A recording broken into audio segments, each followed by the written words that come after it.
প্রভাব শিথিল হয় কিভাবে বা প্রভাবহীন হয়ে পড়ে সেটা বলব। কালসর্প যোগ আগের এপিসোডে বলেছি।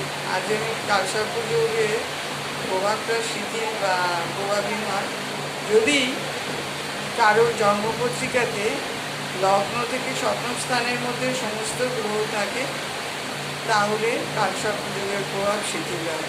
চতুর্থ থেকে দশম স্থানের মধ্যে সমস্ত গ্রহ থাকে, তাহলে প্রভাব শিথিল হয়।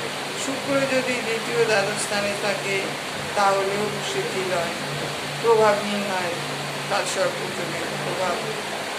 আর যদি রবি, চন্দ্র, মঙ্গল, বুধ, বৃহস্পতি, শুক্র, শনি এই গ্রহগুলির জন্মপত্রিকাতে সক্ষেত্রে বা উচ্চস্থ থাকে, তাহলেও কালসর্প যোগের প্রভাব শিথিল হয়। কিন্তু মানুষের মধ্যে ঝঞ্ঝাট থাকবে।